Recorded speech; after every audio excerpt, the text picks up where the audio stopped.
Hello students, welcome back to my new video. आज हम एक फेमस पोएट मीना अलेक्जेंडर द्वारा लिखी गई एक फेमस पोएम के बारे में डिस्कस करेंगे जिसका नाम है हर गार्डन। सबसे पहले हम थे पोएट मीना अलेक्जेंडर के बारे में बात करेंगे। मीना अलेक्जेंडर भारतीय मूल की प्रसिद्ध अंग्रेजी कवियत्री, लेखिका और विदुषी थीं। उनका जन्म इलाहाबाद, उत्तर प्रदेश में हुआ था। उन्होंने अपना बचपन भारत और सूडान में बिताया तथा बाद में अमेरिका में बस गईं। उनकी कविताओं में स्मृति, पहचान, परिवार, प्रकृति, मातृभूमि, प्रवास और आत्मीय संबंध जैसे विषय प्रमुखता से दिखाई देते हैं। उनकी भाषा सरल, भावपूर्ण और चित्रात्मक है। हर गार्डन उनकी प्रसिद्ध कविताओं में से एक है। इस कविता में कवित्री अपनी दादी की स्मृतियों को याद करती हैं। यद्यपि उनकी दादी का देहांत कवित्री के जन्म से पहले ही हो गया था, फिर भी उन्हें ऐसा महसूस होता है कि दादी उनके जीवन और आत्मा का एक अभिन्न हिस्सा हैं। कविता में प्रकृति, परिवार, स्मृति, मृत्यु, अकेलापन और आत्मिक संबंध का अत्यंत सुंदर चित्रण किया गया है। अब हम हर गार्डन टाइटल का अर्थ क्या है इसके बारे में बात करेंगे। हर गार्डन का अर्थ है उसका बगीचा, जहां हर से आशय कवित्री की दादी से है। यह बगीचा केवल एक वास्तविक स्थान नहीं, बल्कि दादी की यादों, प्रेम, स्नेह, प्रकृति और आत्मिक उपस्थिति का प्रतीक है। इस बगीचे की हर वस्तु, सहतूत के पेड़, पहाड़, हवा और पक्षी, कवित्री को अपनी दादी की याद दिलाते हैं।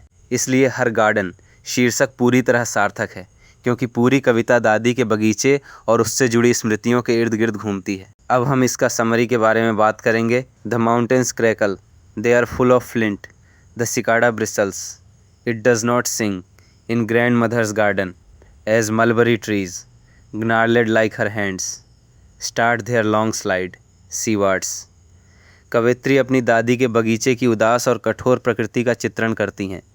कवित्री कहती है, पहाड़ों में चकमक पत्थर भरे हुए हैं, इसलिए वे कठोर और सूखे दिखाई देते हैं। सिकाडा एक प्रकार का कीट वहाँ मौजूद है, लेकिन वो गाना नहीं गाता। इससे पूरे वातावरण में सन्नाटा और उदासी का एहसास होता है। दादी के बगीचे में लगे सहतूत के पेड़ दादी के हाथों की तरह पुराने, मुड़े तुड़े और झुर्रियों वाले हो गए हैं।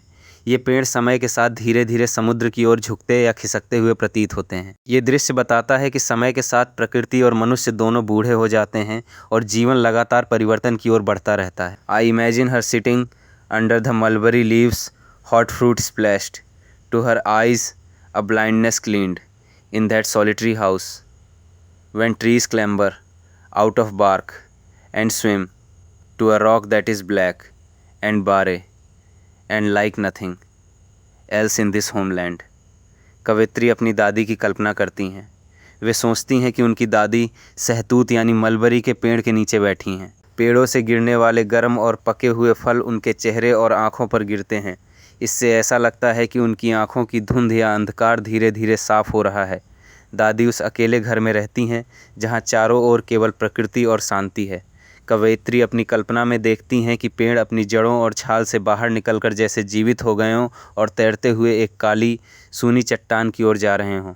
वो चट्टान इस देश में किसी और चीज़ जैसी नहीं है, इसलिए वो बहुत अलग और रहस्यमयी लगती है। I like to think she died in the day, her face set heavenward, exacting little attention from the sun, once risen it sets in finicky chaos, in a sky so flat and blue that light mirrors itself as if on water soundlessly। कवित्री कल्पना करती हैं कि उनकी दादी की मृत्यु दिन के समय हुई होगी। वे सोचती हैं कि दादी ने अपने अंतिम क्षणों में अपना चेहरा आकाश की ओर उठाया होगा और बहुत शांति के साथ इस संसार को अलविदा कहा होगा। उन्होंने किसी का ध्यान आकर्षित नहीं किया, बल्कि चुपचाप अपने जीवन का अंत स्वीकार कर लिया। कवित्री आगे सूर्य और आकाश का सुंदर चित्र प्रस्तुत करती हैं। सूर्य हर दिन उगता है और फिर अस्त हो जाता है। नीला और साफ आकाश इतना शांत दिखाई देता है कि उसकी रोशनी पानी की तरह बिना किसी आवाज़ के चारों ओर फैलती हुई प्रतीत होती है। यह दृश्य मृत्यु की शांति, प्रकृति की निरंतरता और जीवन के अनिवार्य अंत का प्रतीक है। So losing body she crept into her own soul and she slept. कवित्री अपनी दादी की मृत्यु को बहुत शांत और आध्यात्मिक रूप में प्रस्तुत करती हैं। उनका मानना है कि जब दादी का शरीर कमज़ोर होकर जीवन छोड़ गया, तब उनकी आत्मा अपने वास्तविक स्वरूप में विलीन हो गई।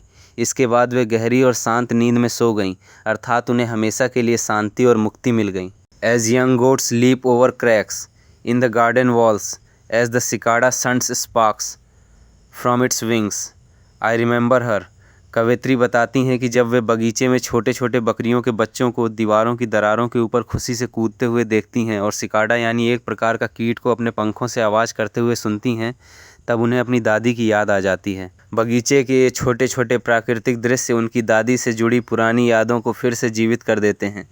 दादी भले ही इस दुनिया में नहीं हैं, लेकिन उनकी यादें प्रकृति के हर दृश्य में आज भी जीवित हैं। She died so long before my birth that we are one entirely as a sky, disowned by sun and star, a bleakness beneath my dreams, a rare fragrance as of dry mulberry, pierced by this monsoon wind। कवयित्री बताती हैं कि उनकी दादी की मृत्यु उनके जन्म से बहुत पहले हो गई थी, इसलिए वे उनसे कभी मिल नहीं सकीं। फिर भी उन्हें ऐसा महसूस होता है कि उनका अपनी दादी से बहुत गहरा और आत्मिक संबंध है। दादी की यादें, कहानियाँ और उनका अस्तित्व आज भी कवयित्री के मन में जीवित है। कवयित्री आगे कहती हैं कि उनकी दादी की याद एक ऐसे आकाश की तरह है जिसमें न सूर्य है और न तारे। ये याद कभी कभी उदासी से भर देती है, लेकिन साथ ही सूखे सहतूत की हल्की और दुर्लभ सुगंध की तरह उनके मन में हमेशा बनी रहती है। बरसात की हवा उस सुगंध को फिर से जीवित कर देती है, ठीक उसी तरह जैसे प्रकृति उनकी दादी की यादों को फिर से ताज़ा कर देती है। अब हम इस पोएम की समरी को आसान भाषा में बात करेंगे। कविता की शुरुआत एक ऐसे प्राकृतिक दृश्य से होती है जहां पहाड़ सूखे और कठोर दिखाई देते हैं। कवयित्री कहती हैं कि पहाड़ों में चकमक पत्थर भरे हुए हैं और उनके चटकने जैसी आवाज़ सुनाई देती है। वातावरण बिल्कुल शांत है। सिकाडा नाम का कीड़ा भी गाना नहीं गाता। उसकी चुप्पी पूरे वातावरण में फैले सन्नाटे और उदासी को और अधिक गहरा बना देती है। इसके बाद कवयित्री अपनी दादी के बगीचे का वर्णन करती हैं। वहाँ सहतूत यानी मुलबरी के पेड़ लगे हैं। इन पेड़ों की टेढ़ी मेढ़ी शाखाएं उन्हें अपनी दादी के बूढ़े और मेहनत से कठोर हो चुके हाथों की याद दिलाती हैं। जैसे जैसे समय बीतता है, पेड़ भी बूढ़े हो गए हैं। यहाँ पेड़ केवल पेड़ नहीं हैं, बल्कि दादी के जीवन, उनके संघर्ष और उनके प्रेम के प्रतीक बन जाते हैं। फिर कवयित्री अपनी कल्पना में दादी को सहतूत के पेड़ की छाया में बैठा हुआ देखती हैं। पके हुए सहतूत के फल फूटकर उनका रस दादी की आंखों पर गिरता है। कवयित्री कल्पना करती हैं कि यह रस उनकी आंखों की धुंध को साफ कर देता है। यह दृश्य केवल वास्तविक घटना नहीं है, बल्कि ज्ञान, शांति और आत्मिक प्रकाश का प्रतीक है। दादी एक शांत और अकेले घर में रहती थीं। उस घर के चारों ओर प्रकृति थी। कवयित्री अपनी कल्पना में देखती हैं कि पेड़ अपनी छाल से बाहर निकलकर जैसे जीवित हो जाते हैं और तैरते हुए एक काली, सूनी और रहस्यमयी चट्टान की ओर बढ़ते हैं। यह दृश्य पूरी तरह कल्पनात्मक है और यह बताता है कि स्मृतियाँ और कल्पनाएँ वास्तविक दुनिया की सीमाओं से भी आगे जा सकती हैं। इसके बाद कवयित्री दादी की मृत्यु की कल्पना करती हैं। वह सोचती हैं कि दादी की मृत्यु दिन के उजाले में हुई होगी। उनका चेहरा आकाश की ओर था, मानो वे ईश्वर की ओर देख रही हों। उन्होंने किसी का ध्यान अपनी ओर आकर्षित नहीं किया। वे बहुत शांति से इस संसार से विदा हो गईं। उसी समय सूर्य अपने सामान्य नियम के अनुसार उगता और डूबता रहा। प्रकृति अपना कार्य करती रही, लेकिन दादी की मृत्यु अत्यंत शांत और गरिमापूर्ण रही। नीला और साफ आकाश, सूर्य का प्रकाश और उसकी शांत चमक दादी की पवित्र आत्मा का प्रतीक बन जाते हैं। कवयित्री कहती हैं कि दादी ने अपना शरीर छोड़ दिया और उनकी आत्मा शांति से अपने भीतर समा गई। इसके बाद वे हमेशा के लिए सो गईं। यहाँ सो जाना मृत्यु का प्रतीक है। कवयित्री मृत्यु को भयावह नहीं, बल्कि शांति और विश्राम के रूप में प्रस्तुत करती हैं। इसके बाद कविता फिर वर्तमान समय में लौटती है।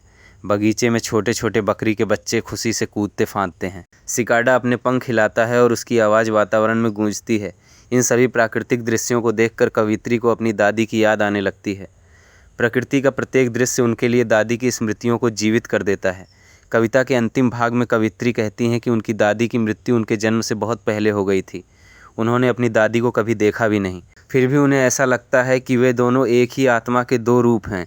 यह संबंध रक्त का ही नहीं, बल्कि आत्मा का संबंध है। कवयित्री अपने मन की उदासी की तुलना ऐसे आकाश से करती हैं जिसमें न सूर्य है और न तारे। यह गहरा अकेलापन उनके जीवन का हिस्सा बन चुका है, लेकिन उसी उदासी में उन्हें सूखे सहतूत की हल्की सी सुगंध महसूस होती है।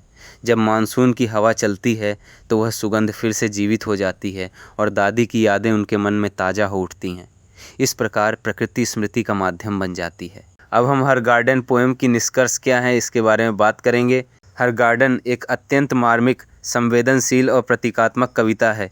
इसमें मीना अलेक्जेंडर ने अपनी दादी के प्रति प्रेम, सम्मान और आत्मिक जुड़ाव को प्रकृति के सुंदर चित्रों के माध्यम से व्यक्त किया है। कविता हमें सिखाती है कि मृत्यु केवल शरीर का अंत है। प्रेम और स्मृतियाँ कभी समाप्त नहीं होती, परिवार के लोगों की यादें, उनके संस्कार और उनका स्नेह हमेशा हमारे जीवन में जीवित रहते हैं। यही कारण है कि यह कविता पाठकों के हृदय को गहराई से छूती है और उन्हें अपने परिवार तथा अपनी जड़ों से जुड़े रहने की प्रेरणा देती है। ये था हर गार्डन पोएम की एक्सप्लेनेशन।